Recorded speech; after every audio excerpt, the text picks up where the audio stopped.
welcome all you peoples and non-peoples, plants and animals alike. Ooh. We appreciate you joining us here in the Tag and Brandon You're all listeners. Podcast. We appreciate anyone who has some way of transferring waveforms into audible sound. We appreciate you being here and joining this conversation that me and my buddy Brandon here are going to have. And that's right, I didn't introduce you. I just said your name. My name's Taggart, and that over there is Brandon. That's right. Yeah. Stole it from you. Well, I'm glad we're finally recognizing all our simian. Is that the word I want? Sure. Sapien. Non-sapien entities. Absolutely. And non-simian. You know, right. Like you don't have to be a simian. We're not discriminating here. Everyone's welcome. Yeah. So Brandon and I we're just talking. You've just come upon us on a regular conversation that we would have on the streets if we ran into each other.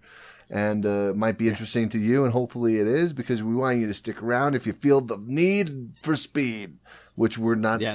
We don't have any of, so it's different. But little bit of sizzle, little bit of foreshadowing, little bit of maybe.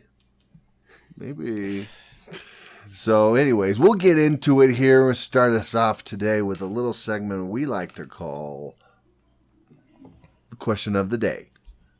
So we've got something I wanted to kind of go over.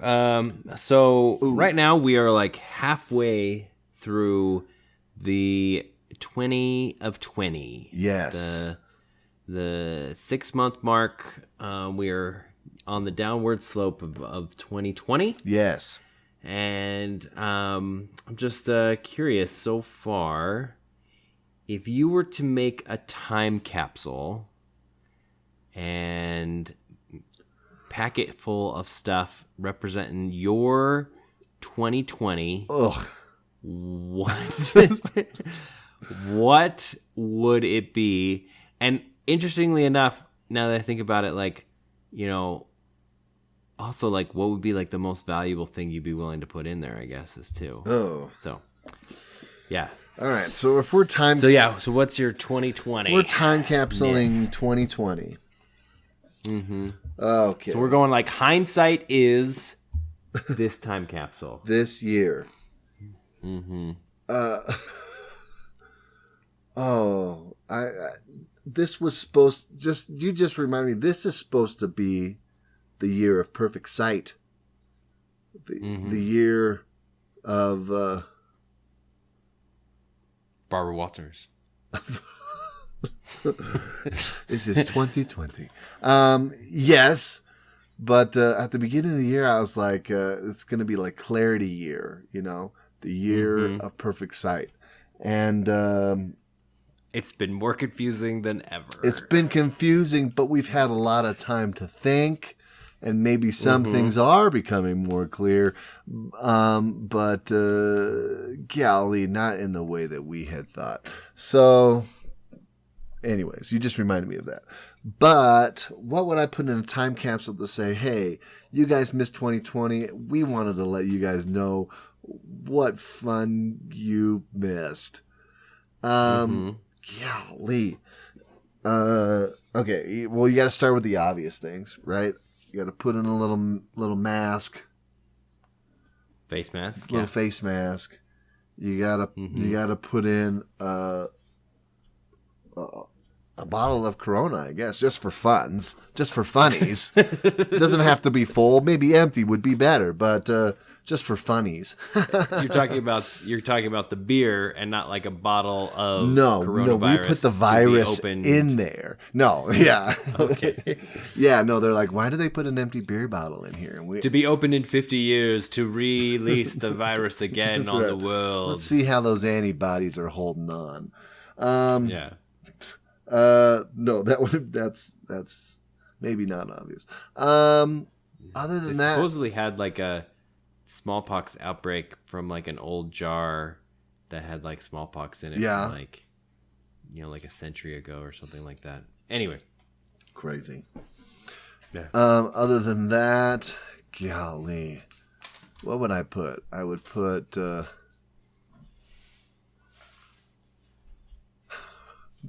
anything I can think of is just so sad. I don't know. Charlton Heston's gonna be like, they did it. They really did it. They did it. Oh, okay. Well, I would put in a song. So there's a song. All right. So little context. Ooh, what medium? How are you? Okay, do the song first, and then Fair we'll talk enough. medium. We can talk that. So for those of you who are familiar with my boy Ben Folds, I call him my boy, but we don't know each other. For the last 13 weekends, he has been doing a... Oh, I should have used this for my new. He's been doing a live stream on Facebook. Live stream concert where people write into the requests and he plays the songs and mostly his stuff, but towards the end he got enough requests for some covers that he actually like learned some songs that people wanted to play, and he played some of those and whatever. But on the so this last weekend, last Saturday was the last week that he is doing it. He's now going to focus on like recording and releasing an album. But he had written a song apparently and put it down about 2020, and it's the whole concept is how many years can we squeeze into 1 year, and yeah, it's sad and it's kind of somber and minor-ish sounding and whatnot. And so he references these years like like the 60s for like the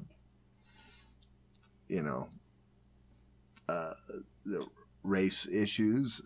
The civil rights movement. Right. Yeah. He references 1918 for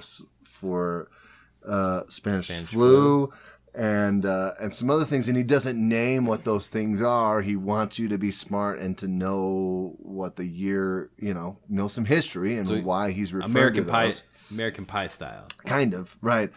But he's basically saying we've done all this, and yet we have to do it again in this year, and we're only halfway through. So that would be a cool thing to put in there.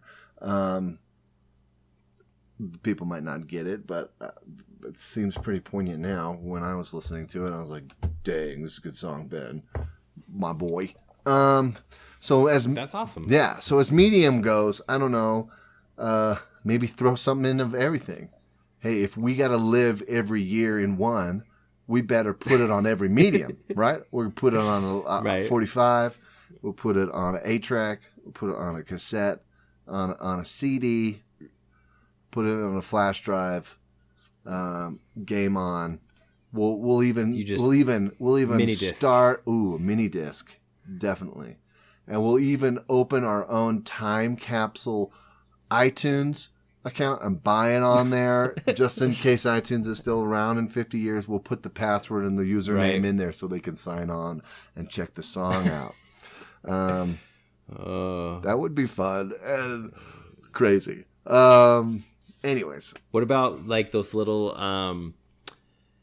hip clips? Yes, exactly. Those little hip clips that just play one, almost probably not all it's of about like two, a Britney Spears song. 2 minutes or a minute and a half of a song, right? Yeah. Stronger, and then the song was just over. The Tamagotchi of songs. Oh, dude. Of media players. Dude, my buddy's little sister had a ton of those things, man. Hilarious. Yeah, the hip clip. We'll have to throw a hip clip in there for sure. They'd be like, all these things came from this year? And we're like, just the song. Just the song.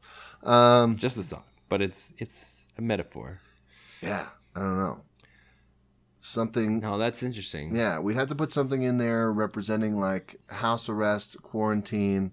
What would that be? Ooh, just like the fact of being inside your house for forever. Yeah, like, so many of us Yeah. have lived this year a lot in our home, and how do we signify that? Well, that's interesting because I mean, like I was thinking like like a Zoom meeting or like all these things that all these reunitations of like the cast of Goonies or you're talking the Josh Gad like joint and stuff like that. Right. Well, even even they've been stuff doing like a lot of and Parks and like Rec Some Good and all News. those things that yeah, like all these cast members that like, well, if we don't have to get in the same place, like I can at least sit in front of a camera. Well, and they're like, we're home. It's not minutes, like I'm going. I just gotta make sure I ate before, so I'm not grumpy. Right, exactly. So I was trying to think of how to represent that. You got to put something in there. You got to put a little stuffed tiger in for Tiger King. I think Tiger King. I mean, okay. It had its rise and it had its fall real fast, but right. I think it adequately represents that first month of quarantine where people are just like, oh my gosh, I'm just watching anything I can get on. Yeah, this show is ridiculous and everything. So a little stuffed animal tiger. Nice. Not a stuffed tiger, obviously. A stuffed animal tiger with a crown on its head. Yeah, exactly. Tiger King. Yep. And then I'm trying to think like as far as like a Zoom meeting or what would you do for a Zoom meeting or something like that? Like, I mean, literally, I would put in like a tie and like pajama pants, or like what I would wear would be like a polo and pajama pants. Just include a collared shirt. Include a green screen so they can do your space background in the during the meeting. Nice. Yeah, exactly. Yeah, you just put like this is office attire for this year. Mm-hmm. Pajama Business pants casual. and a tie. Yeah, exactly. I mean, for me personally, I think like it'd be kind of hard also to represent like a new home, like put your like keys in there, but that again, this is like also like what's the most valuable thing you want to put in there where you're just like, oh great, now I can't get my keys for 50 years. Like that sucks. You could just put a copy of your key in there. No, it's got to be the original. Okay, well then give them the original. You keep the copy, and just make sure you change the locks. Make sure the locks deed to my property. Are changed. Wow, whoa. Solar panels. Yeah, you could just do a little solar panel for you. Like a little solar guy there. I'm trying to think. So like when you were talking about cramming everything in and it being so much and everything like that, like I just remember kicking it off 2020. Like Steffi and I were just so super sick to the point where we recently went and gave blood at the American Red Cross. And they, partially to get like a free check if we had COVID antibodies, to see if you had it earlier in the year. Had it or whatever. Yeah. Because, I mean, I know the timing doesn't work out very well with, when it supposedly first outbreaks in the U.S. and everything. But like they're always behind though. There was like a 3-week period specifically like at the beginning of January where Stephanie got super sick and like missed a couple days of work and just was like going to die and felt really bad. And then I got it and I was so dead and so like coughing all the time and it was just not fun at all. I was driving around at midnight in the snow, till almost like 2 a.m. trying to find a place that sold like cough medicine. Right. Because Walmart had just closed and everything like that. And maybe I talked about that. But it was just so bad. And I just could not get rid of this cough. And I just couldn't sleep. I couldn't go to work. Like all this kind of different stuff. And just looking back on it, we're like, I wonder if that was it. Apparently it wasn't. We've both tested negative for the antibodies. But at the same time, they don't necessarily persist that long. Right? Right. And everything like that. But I know a couple other people around that, just whether it was COVID or whether it was just a really bad flu this year, like it was just not fun. It was And then, yeah. No, we had something too, like late February or early March or something.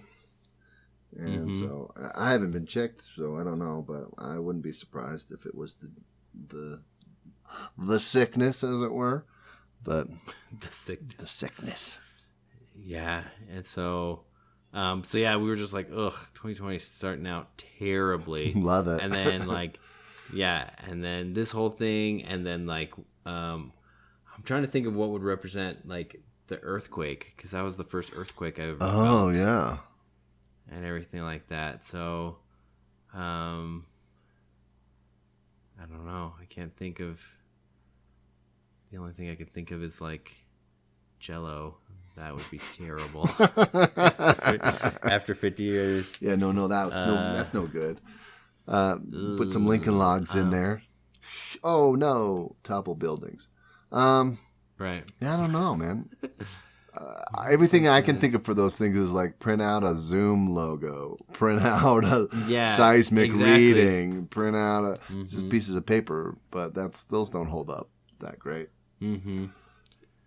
Yeah. Yeah, because I was thinking like, I mean, with like, getting married and stuff like that, you just, put like wedding flowers in there or something like that. Yeah.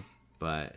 Because, yeah, kind of what sparked this is with their wedding pictures and stuff, my mom made masks for us that matched, like, my suit and Stephanie's dress, and we took pictures, and then she made some for the wedding party and everything.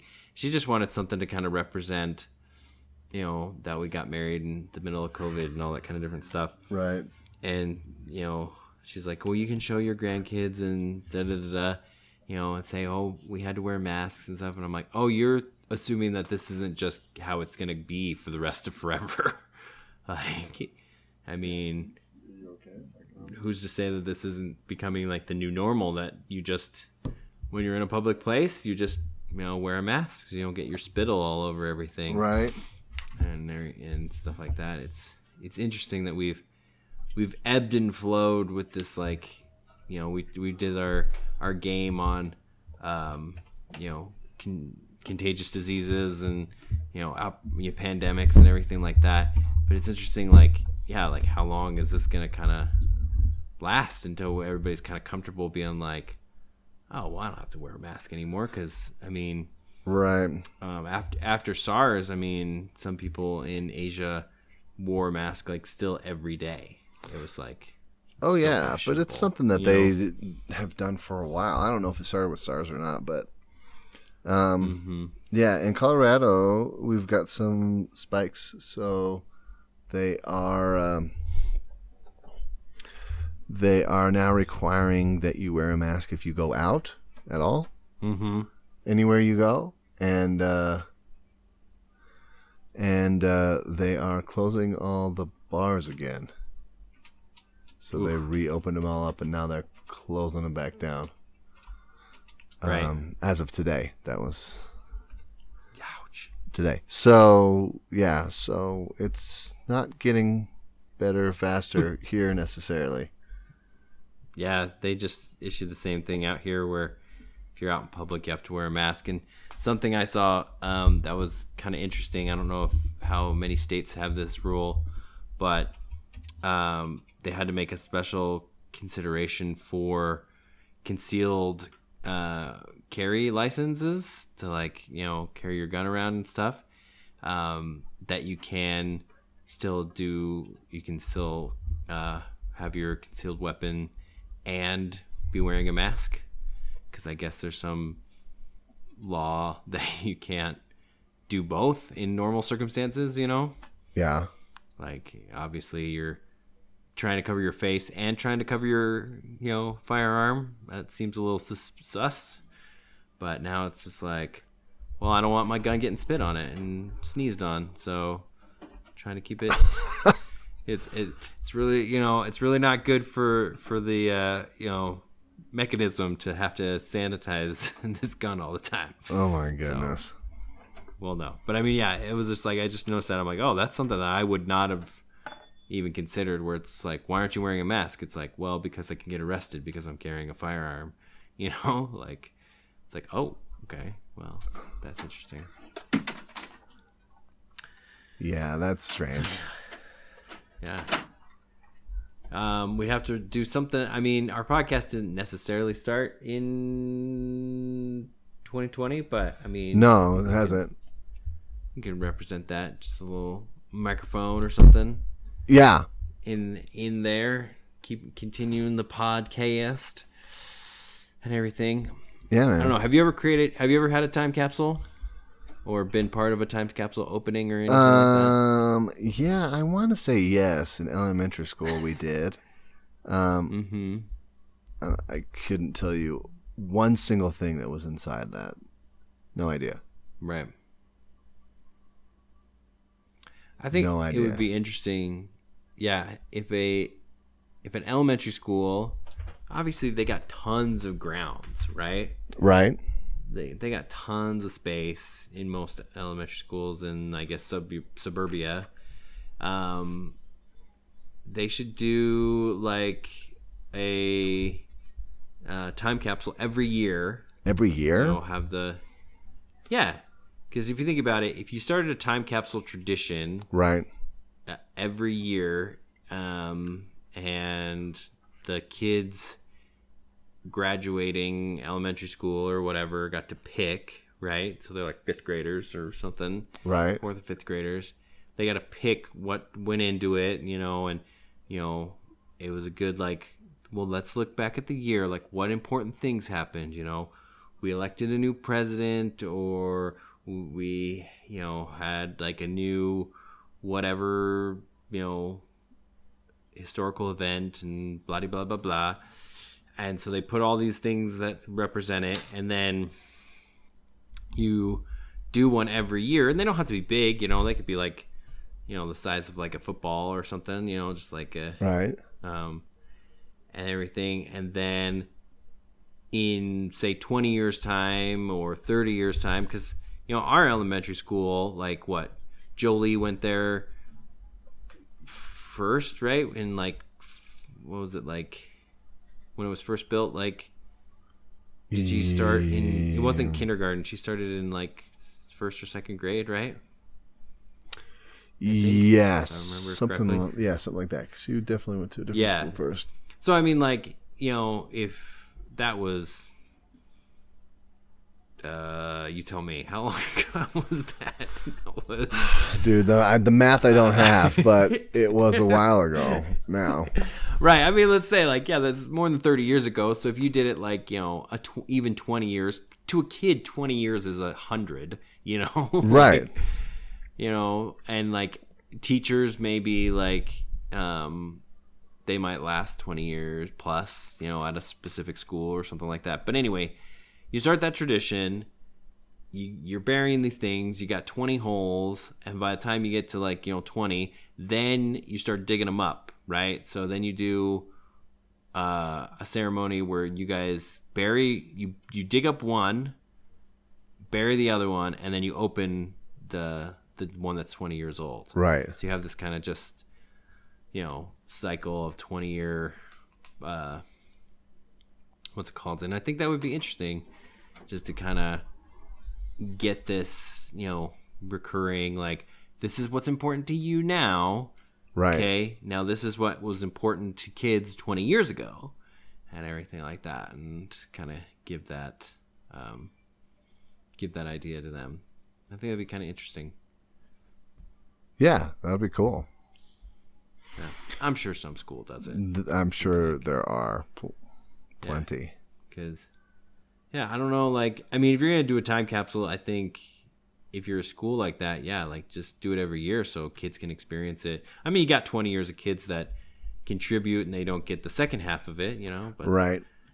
They lay the groundwork. They're the trailblazers and everything. Yeah, for sure. Anyway, let us know what would be in your time capsule. What are you throwing down, and what are you getting rid of? It's like, I don't need this anymore. I'm just gonna throw this in the time capsule. Yeah. Right. Yeah, let us know what you guys got. Mm-hmm.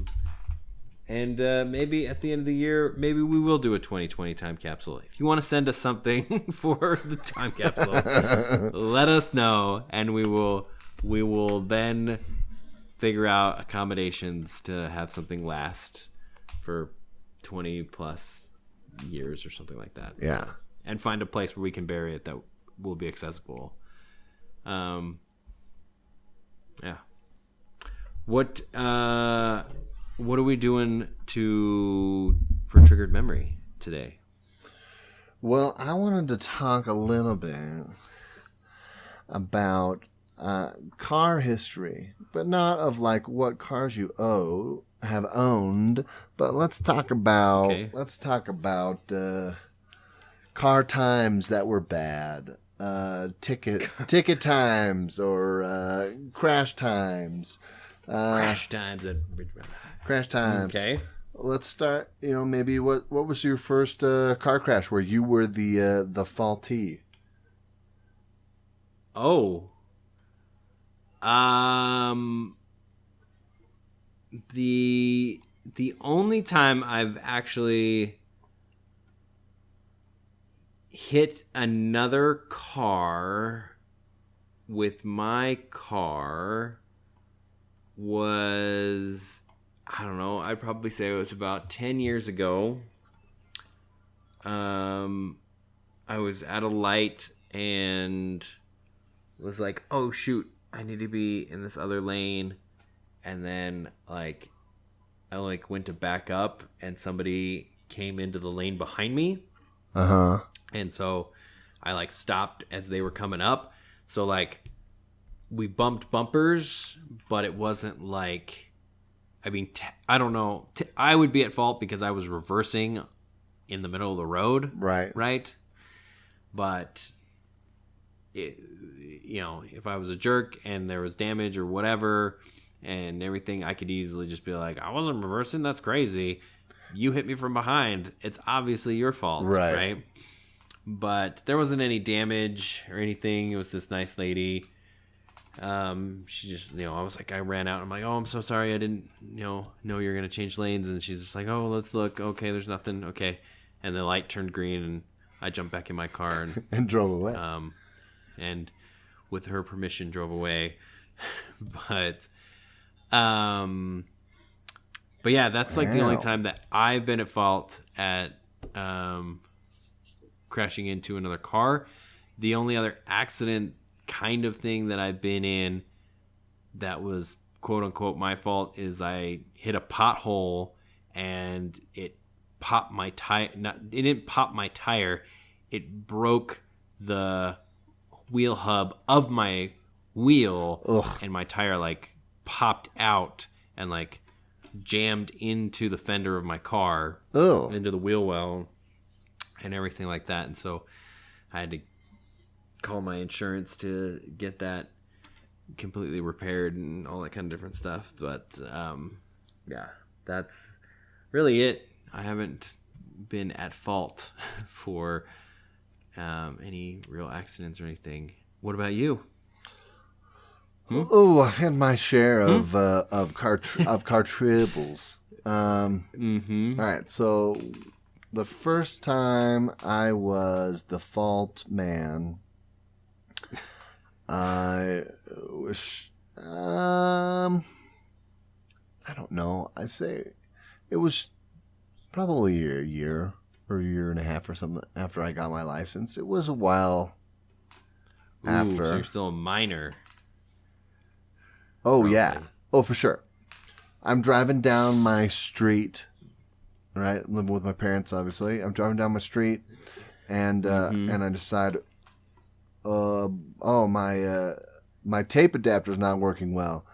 Children, look it up. It was essential. Yeah. And so I just trying to, because you got your Discman that has like memory, has Right. that tiny bit of memory to make sure it doesn't skip. right. Yeah. Oh my gosh. So I'm like fiddling with the cord to try to get stereo sound because it's shorting out somewhere, and clip a truck that's parked on my street. Oof. Clip them just with the side of my car, like the side Fender? side mirror. Okay. No, just sides, just like a little side swipe. Oh, just a mirror.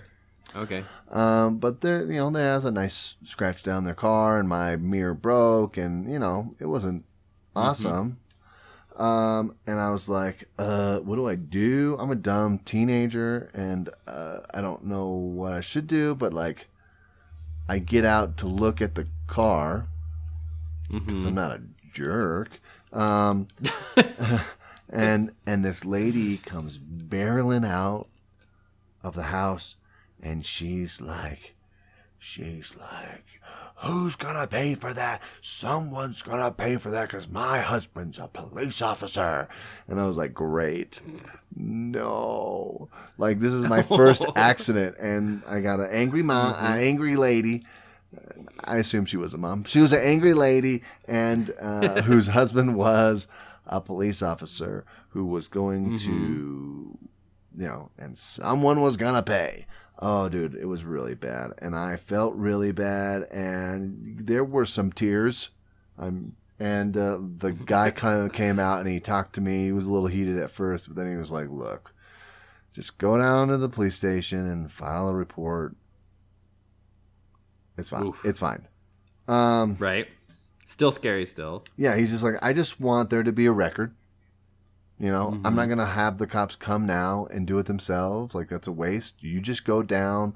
Promise me you'll go down so that, like, my insurance will take care of it. File the police report, and it's cool. And he was very nice, and I lucked the jazz out, and I went down to the police station and did all that stuff. And, no repercussions. No points on my license or anything like that. Oh, wow. Yeah, it was just like, well, they just need a record of it.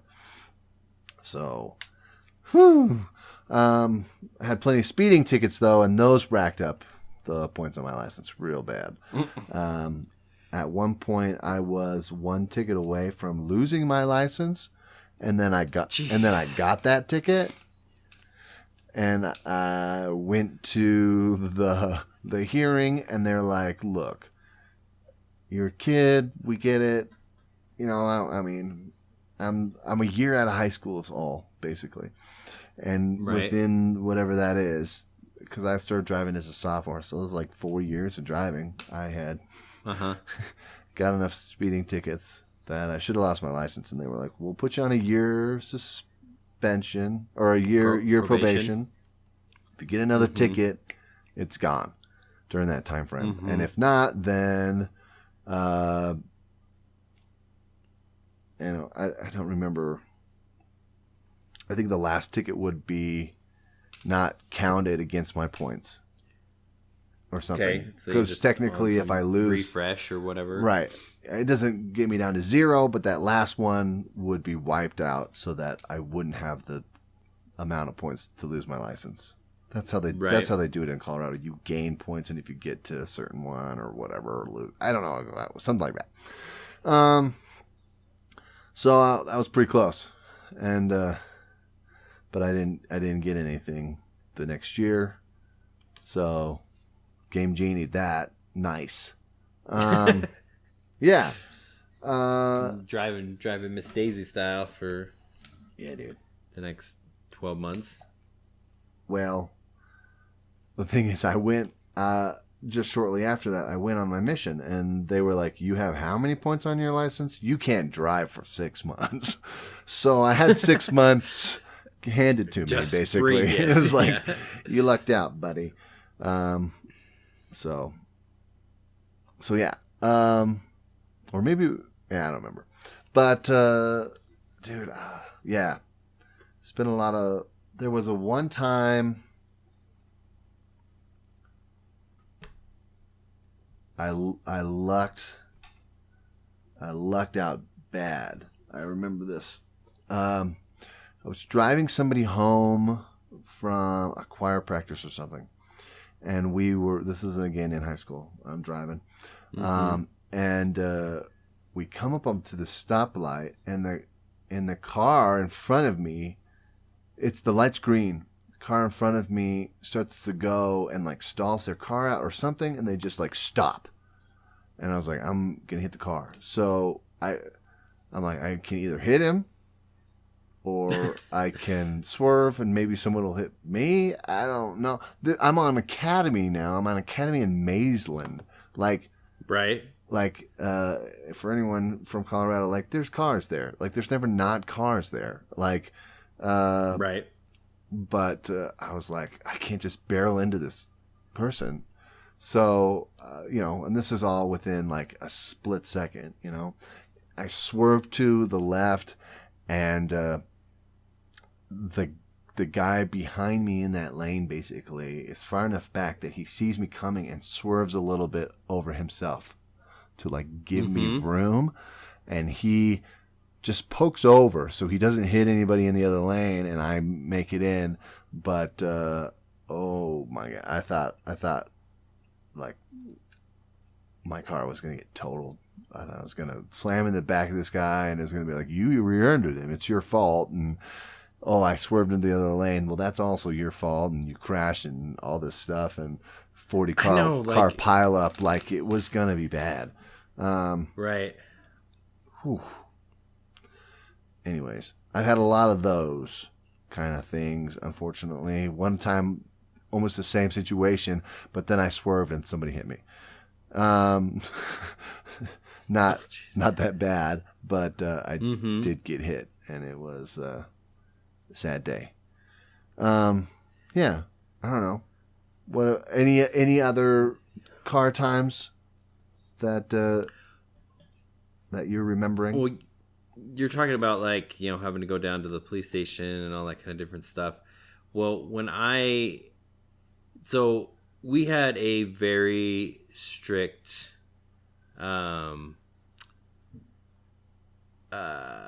punishment policy my mom had and I had agreed upon when I got my license and everything like that. And so it was like based on the number of like points or whatever, you would have to, I would be like without driving privileges, for like a week or 2 weeks or whatever. So right. So I was very conscious of that, and it was like always like on my mind and everything like that. The one kind of accident that I did get in, so I drove this piece of crap Honda Civic that was older than I was, that I had gotten hand me down from my sister, who, like it was just not great, and I did the majority of the repairs myself, which just helps from friends and people I knew that knew stuff about cars, that were not actual mechanics and everything. Like, so it was just very much like cobbled together. But it was somewhere within the first like 6 months of my driving, I was coming across, I mean, for you'll know exactly where this is. I was coming across, I was going on Zephyr across Union, right? Yeah. So it's a small residential street that is at a light crossing a 4-lane boulevard, right? So I am stopped. The light turns green. I start to go. And as I get across the middle, I can see there's a car on my right that's stopped. But the last lane, like the furthest lane over, there's a car that's just coming and is not paying attention and just like, and it's only like probably about, I mean, that street's like 40, so they're probably going 35, 40. Yeah. But they just are not stopping at all. Like I could just see it. So once I'm like gonna get T-boned, so I just like slam on the gas to go as fast as I can, and then I turn like away so that she sees me at the last second and swerves, and so she just clips my bumper and just basically it's nice and rubber. Yeah. My crappy rubber 80s bumper gets taken like off and everything, and she pulls off onto the side street and everything. She's probably in her 20s and just kind of freaking out. She's like, "Oh my gosh, are you okay?" Like, da da da. And I'm like, yeah, like I'm fine, and all this kind of stuff. And we go down to the police station together. Okay. Just follow each other down to the police station.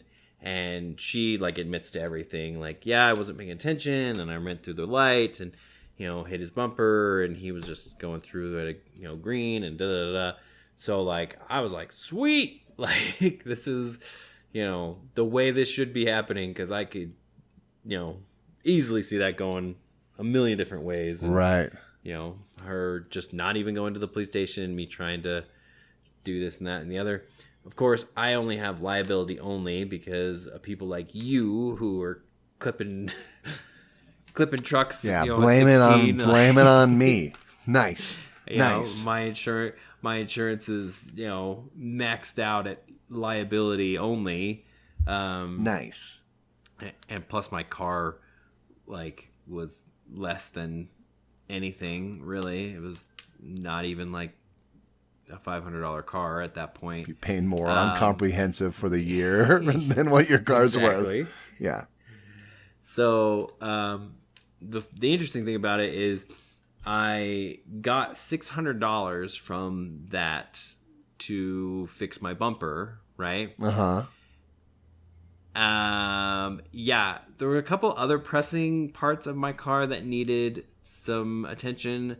Specifically, the master brake cylinder was leaking, and so the brakes weren't as reliable as they should be. So I used the $600 to fix that. Nice. And the bumper is really like, it's a big hunk of rubber that just is sitting on top of like this metal frame that imagine just like a metal bar, like a metal 2x4 that's like mounted to the back of your car, right? And that was just one corner was just kind of bulged out, so the whole thing was still there and still straight and still mounted. It hadn't broken any of the brackets off or anything.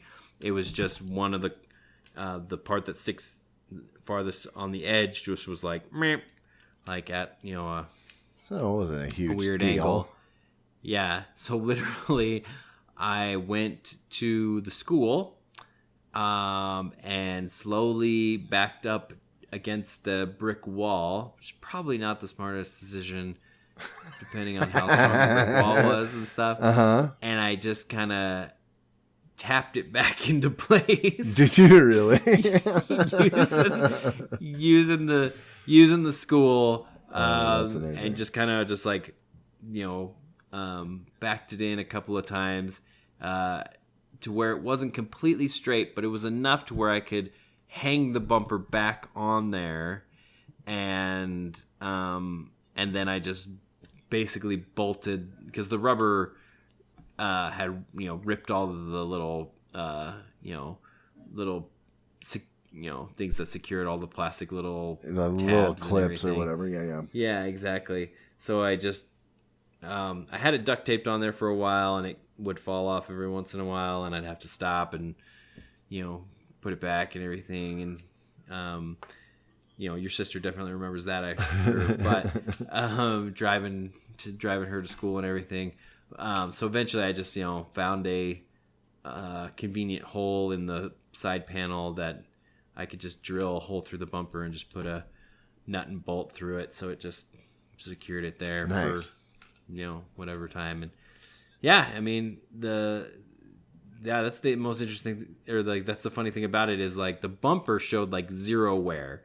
Like there was maybe like a little scuff spot, but like the frame had bent out underneath it, and it just popped off and everything. So like once that was on there, it was like like that works. Car's as good as new. It's fine. Yeah, now it's got a master brake cylinder that actually works, and everything like that. But nice. And then as far as like, this was like a real dumb ticket, because I've gotten very, very few tickets in my life. I was driving to the Great Sand Dunes down in where is that?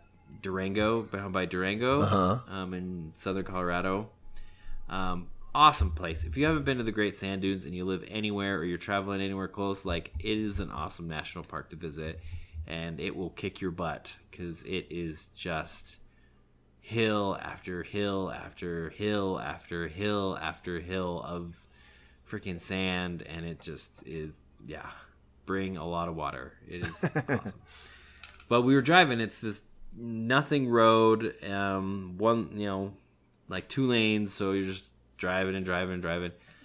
And we were kind of on a timetable, and I think I was, going over a little bit, but then like specifically, like there was this like small pack of dogs. There was like 3 or 4 dogs just kind of roaming, and they were like in the middle of the street, and I was going probably like 80 or something. Yeah. And it was probably only 65 on this road. And so like I was like, and I like, slammed on brakes and stopped, like let these dogs, kind of, scurry out of the street and everything.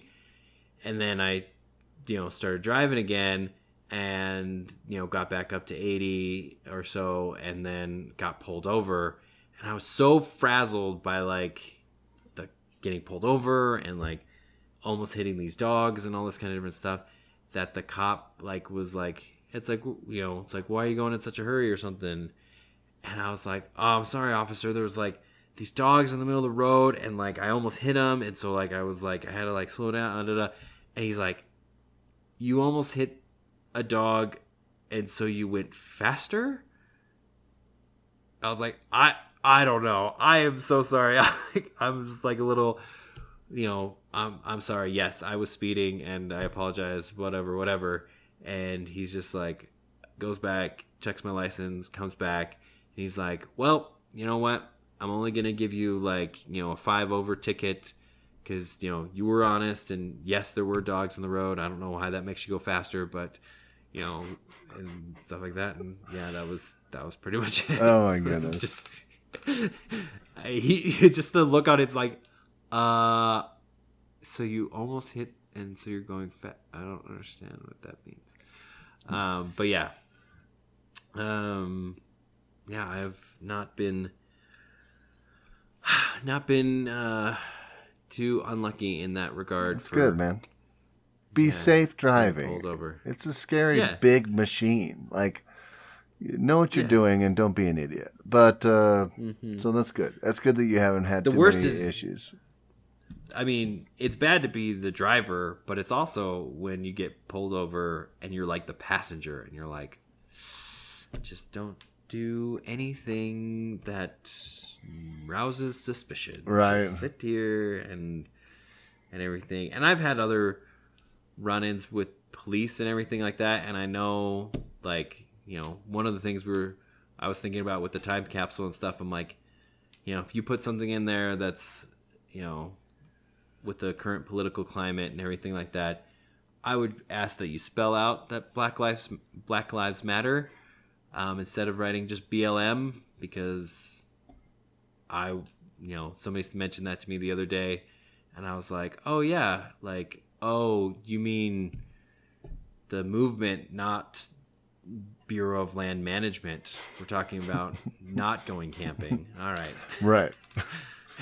So. Right. But anyway, when it comes to working with police officers and everything like that, it's a matter of making sure that they know that they have control of the situation, right, and everything like that. And so, if you're concerned with what's going on, you can voice your concern and everything like that. But that's their main concern, is I need to make sure I know what to expect in this situation, because anything could happen as a police officer, and it gets really scary for them, I would imagine. And so I've seen it where if you're polite and you're dealing with it, and they will be polite back, and if you're aggravated and you're not compliant, then they are not going to be as as nice and as understandable. And they're I've seen people put in the back of a police car just to cool off and everything, because they just were like indignant that a cop was asking them questions and things like that. So, but not to say too much about that, just I've had experiences where I've been around people that have not been as polite and things that I have, and I just realize, all right, like, let's just all respect each other and make sure that we have the best outcome possible. Right. But yeah, crazy. So yeah, or just don't speed or do that kind of stuff. Right. I mean, that should be helpful as well, because that's the other thing. And I'm not gonna say I have a lot of experience, like I said, but also cop to it. If you're speeding, you're speeding. Yeah, just give them just straight up. Is always best, right? Yeah, it's all about the reform. I mean, they're stopping you for a reason. If you're then going to lie and deny and everything like that, you're not learning a lesson. You're not like Anyway, but nice. Yeah. Should we new it up? Let's mosey on over to the new for this week. Mosey on down. Mosey on down. What is your other new, since you burned your new already, and question of the day? I should have done it. Well, I've been just kind of on by mistake. I started watching, honestly, like my daughter was like having a bad time. I was like, let's just watch a show. And I was like, what is this? And I just started it. And it happened to be a docu-series on the Disney Plus app about the making of Frozen 2, everyone's favorite Ice Queen. Yay. Elsa and her sister Anna. But I still don't understand that movie. It's so weird. Which one? Frozen or Frozen 2 or Olaf's Christmas or whatever. I don't know. Yeah, the holiday special. Yeah. Right. Well, it did well around the world. But I started watching this docuseries. It's a making of Frozen 2. It chronicles the staff and crew working on this film about a year before its release date. And I haven't finished it, so I can't give you the full thing there. But I found it quite interesting. One like myself, who always enjoyed a Disney cartoon, and I always enjoyed the artistry and whatever that entailed, and some backstory. Right. I'm a man that took a Walt Disney class in college. One of my professors worked up a curriculum for a Walt Disney class within like the communications degree. It was an elective you could take, and he went through all things Disney, and was super interesting, and I enjoyed it very much. So that's kind of stuff is interesting, and it is. And for anyone who was like, how do they make an animated movie? What does that look like? And when did the music come in, and how do they integrate that? And how long are they changing storylines? And when is it solidified? And blah, blah, blah. All that stuff is stuff that they go over and they're covering as they kind of go through this last year of the production. It's all very interesting, and I was pretty surprised at how unfinished they are so close to the deadline. I think I'm about 6 months in the series. I think I'm about 6 months out, or maybe even 5 months out from the release date, and I think they've animated 45% of the movie at this point. Oh, dang. Like, it's like not even half done. I mean, animation. Obviously, they've storyboarded all of it, and they've done all these things. And it's also very interesting that they do, within that year, like maybe 6, I don't remember the total number, but 6 or so, like, screenings of the movie, starting mostly with the staff, and then there's 1 or 2 towards the end where they bring in children to watch the movie before it's actually released, to see if they're like half animated, or so they put in all the animation that they have.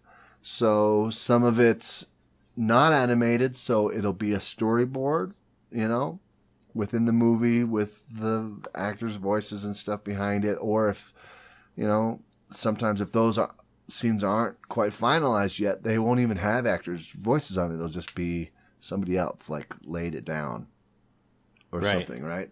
This is what this will be. And they have, of course, the storyboard artists have drawn all these pictures anyways with the camera angles and all this stuff of what would actually happen. So you just piece them together, movie style, the film strip style, and that's kind of what they do for those parts. But, I mean, some of them are only rough animated, so not even 100% animated. A scene might just be rough animated, so it's... all the details not there, but it's like your waxy, like 3D figurines of each of the persons, like, no detail, no shading, no nothing. And that'll be in there too, all the way up to some piece, parts and scenes that are fully animated and fully good to go. And that's kind of where, like, they just did their first screening for an audience, like outside audience. And like I said, I think they're 45% done. And again, I could be off. This is what I'm remembering. And so what I just described is like what they have in the movie for these kids and families to watch. But, apparently it really gives them a good idea if they're on the right track, or if they got to scrap huge pieces of the movie 6 months in and trying to get it done. So interesting. Yeah. And so back a little ways, like maybe 2 months even prior, they're still haven't like finalized songs necessarily.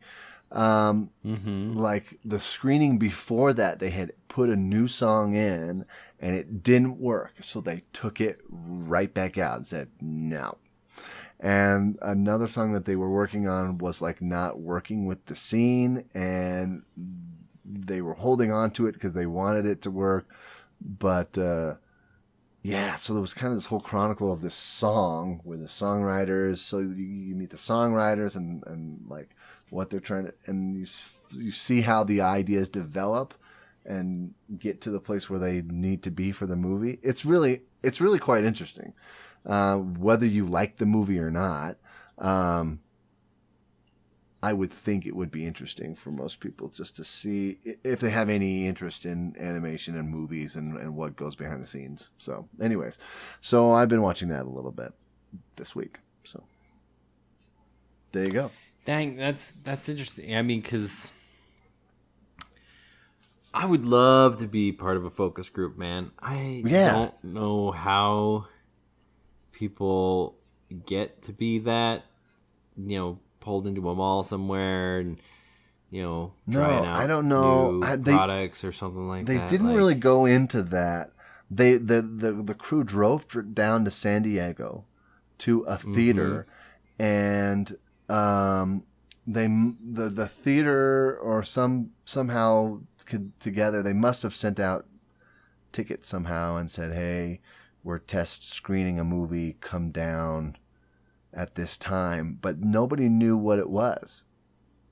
So none of the people that were coming to see the movie had any idea of what movie they were going to see. They just knew that it was an unreleased movie that they were going to see. And, as much as that's interesting to some people, there's probably plenty of people who got the invite and were like, I'm not going to see a movie that's not out yet. It might not even be done. They want to see how it is. Like, that doesn't sound like a fun time to me at all. I would love that. That would be so. I think it would be cool too. Right. Yeah. No, that's interesting because, and then based off of those randos' opinion, they're going to kind of think, well, we're on the right direction, or maybe this isn't working and we need to retool this, or maybe they have to scrap even a whole scene, if not more. It seems pretty stressful. And I think at this point they said there was 300 members on their team working on that movie at that point. 300 different people doing different things. Yeah. Pretty crazy. Yeah. No, I hear you. So, no, that is, So, Disney Plus. There you go. Check it out if that interests you. Frozen 2. Frozen 2. If nothing else, obviously it's very interesting to have this animation style and everything like that. Because, I wonder how they reworked it back in the day. When it was just. Well, they had a handful of artists. There was a handful, not very much. Right. And so if you had a character, you drew everything in the movie for that particular character. Mm-hmm. Back in Snow White days. Well, that's the first movie they ever made. But any of those Golden Age stuff, basically, if you drew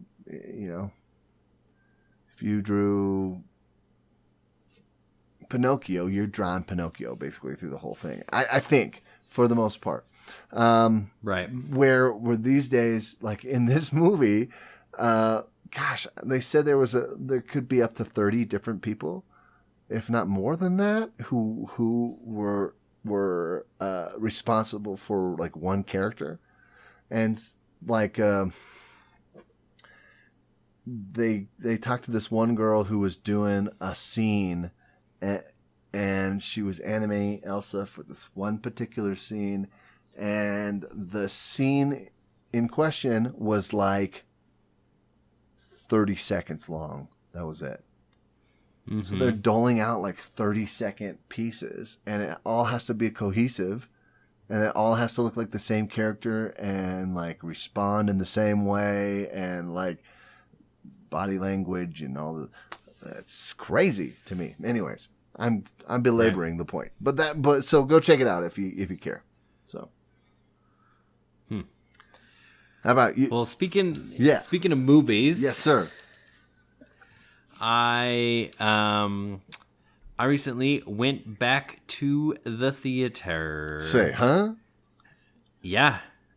Our good friends B&D were kind enough to invite us to a private screening that the movie theater is now putting out there.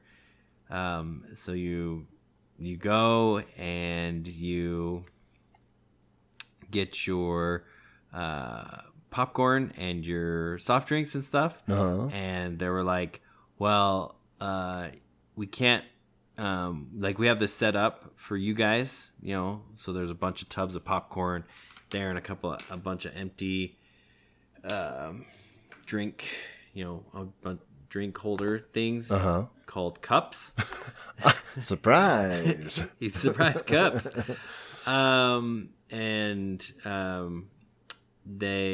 just kind of fill it up there, and you go in, but you can't like really come out and do like a refill and stuff like that. Right. Because, COVID stuff, and they gotta take everything down and sanitize it and everything like that. So they're just kind of doing these private screenings and everything to, because it's easier. They're not worrying about that many people and stuff like that. Right. And so, but yeah, it was very interesting to be back in the theater, because like even just walking in, it's just eerie. I'm sure it's just a ghost town, and you're like, why are we allowed to be here? What's going on? Yeah, exactly. And you think like, oh man, like it's too bad. I mean, if you were gonna do an independent film, like this is the time to do it. Yeah, because this is like, you could easily just rent out a place that's been closed for couple of weeks here, and have a whole mall to yourself, right, kind of a thing. But yeah, we watched Despicable Me, the first one. The first one. They had a private screening of Despicable Me. Okay, cool. Yeah, it's a great movie. I'm having a bad day. Yeah, basically, because it's like they just kind of have like a list of movies that they can show, and they wanted to do something that the kids could watch and everything, their grandkids, and go running around and everything like that. Because that's the thing is like, you get a private screening. It's like, and they had like like a 1-year-old and everything. It's like, if he's running around, that's totally fine.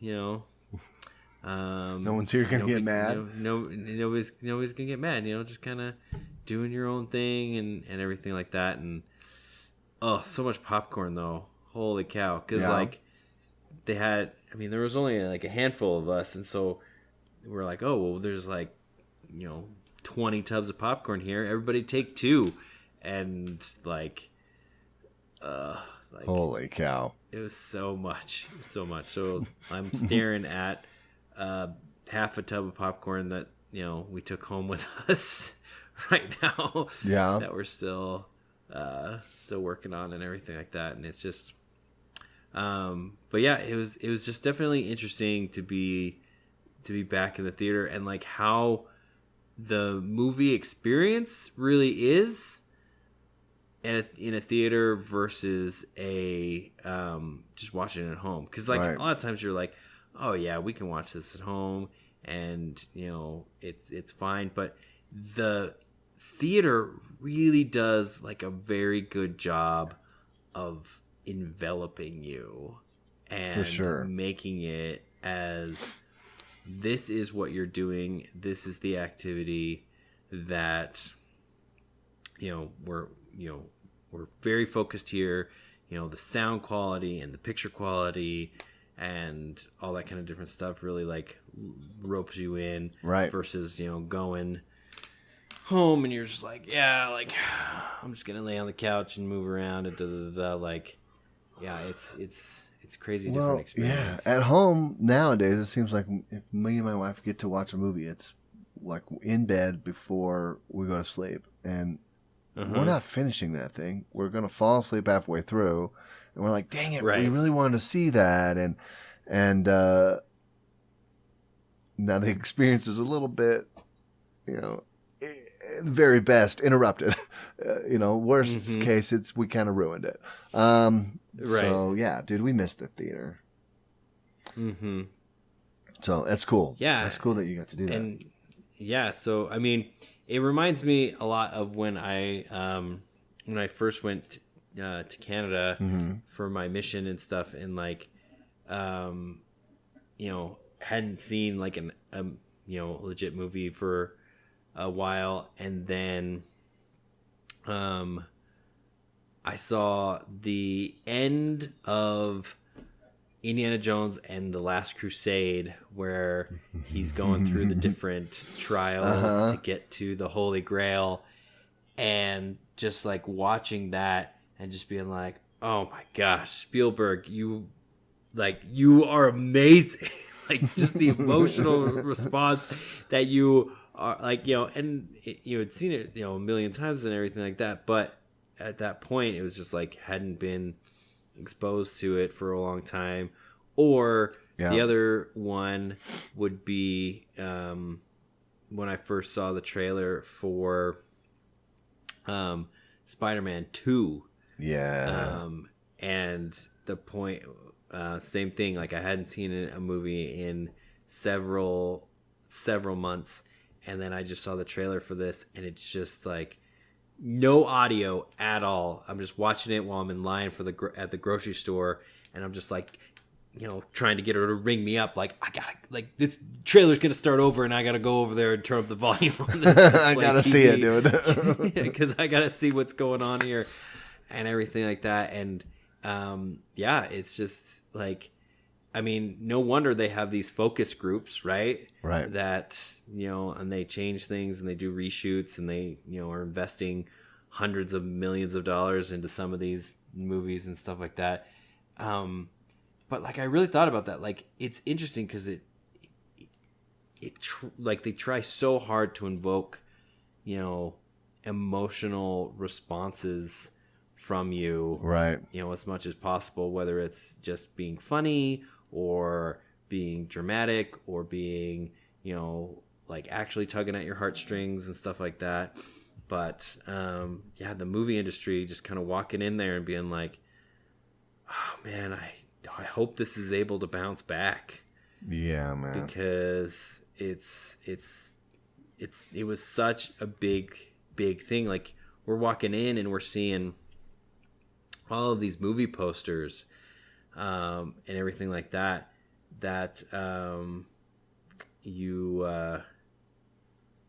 you're like, I don't even know when this movie's going to come out. Like, they filmed it. They put a ton of money into it. It took them 2 years to, get it all done, and an hour of editing and it's done. No, like, a year of editing and post production, right. like you were just, you were talking about, and then it's like, well, crap, that's, like 500 or like, $200 million for, like, Fast and the Furious 9 or whatever. And it's like, where's that gonna go?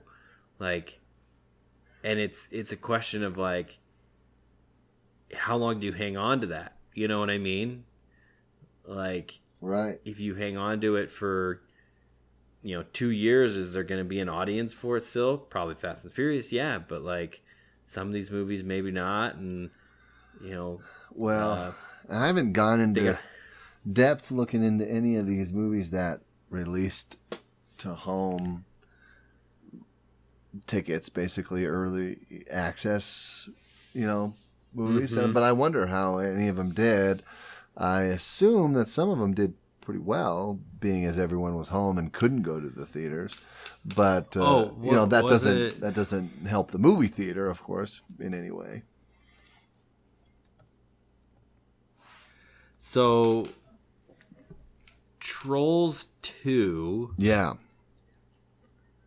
Hit me with the numbers. Well, I guess this isn't as impressive as I thought.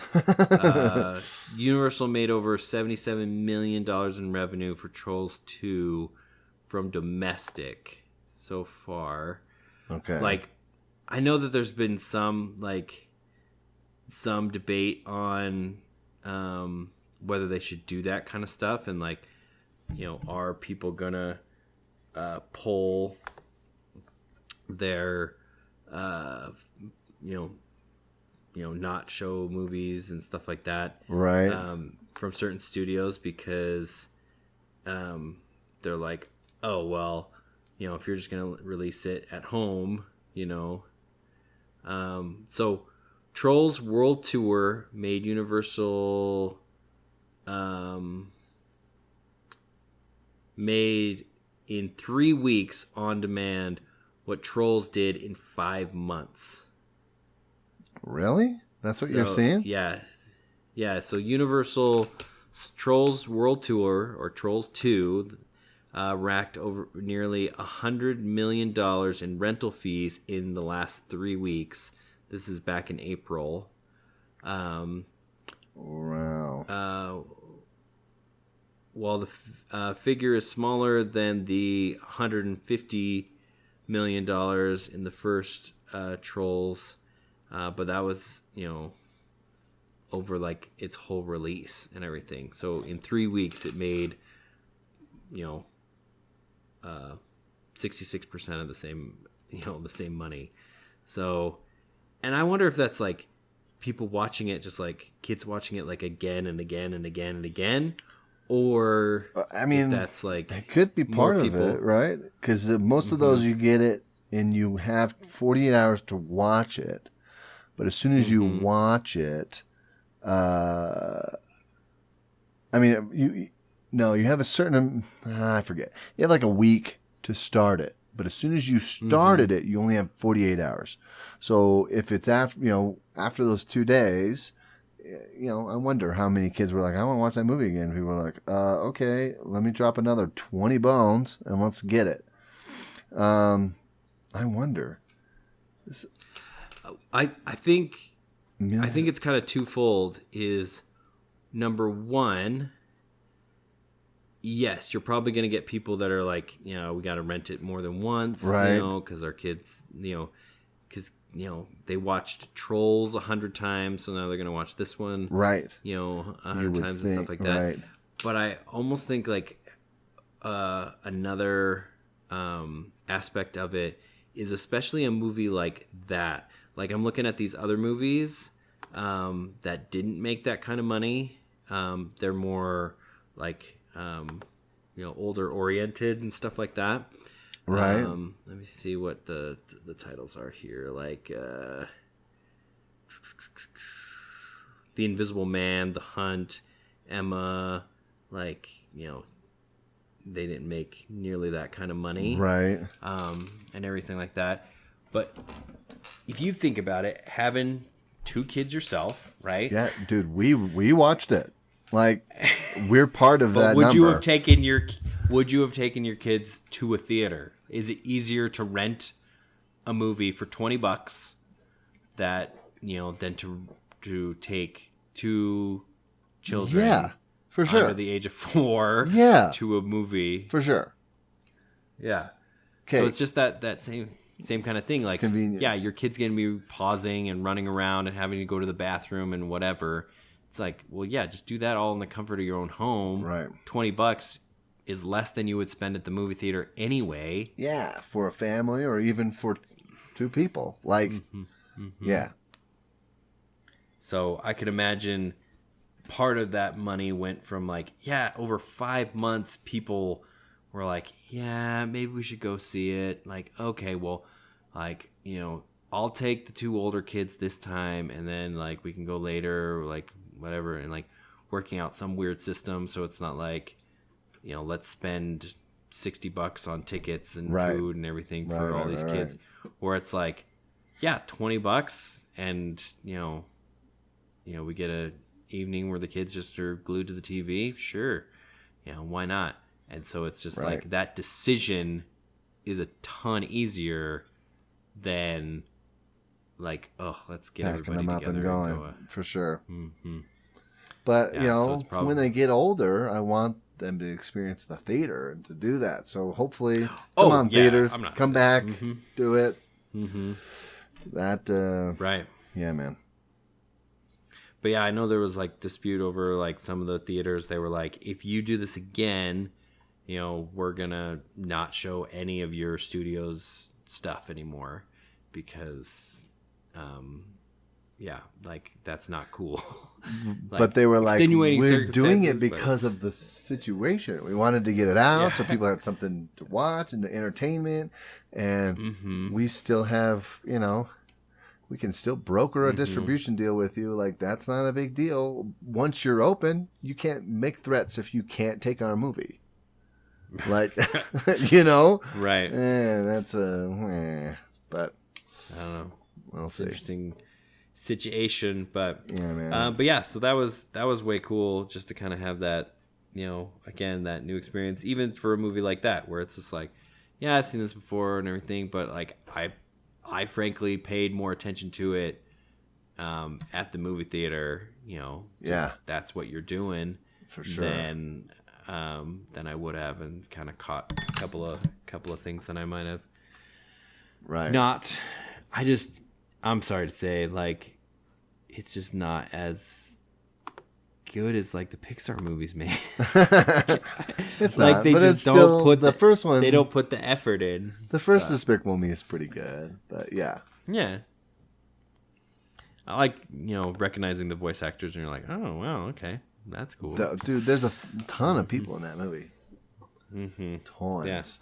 Anyway, but yeah. So that is the episode we did for this evening today, and whenever you're listening to this, whenever you want, go back and binge it. Yeah. If you can, look at renting yourself a theater, get a bunch of couple of friends together, and man, do it up. And as long as you know who you're with, you're not going to be infecting everybody supposedly, and wear your mask and game on. Take all of our advice, because we obviously know what we're talking about. We're so smart, dude. We're putting it on the internet. We haven't had the sickness, either of us, probably. Yeah. But maybe we both have had it. We don't know. Maybe we both have had it. Maybe we're both strong enough to have, already overcome. But right. Yeah. But no, we appreciate you guys, and hit us up with your own triggered memories. Yeah. Your own. Give us the question of the day. For sure. If you have one. Tell us your car problems. Mm-hmm. Tell us about your tickets and your smashes and crashes. Smashes, crashes, and what would you leave for somebody to open 50 years from now? Some Jell-O? I would love to see a Jell-O mold building. Yeah, exactly. All right, guys. All right. Have a good one. Thanks, guys. Bye. Bye.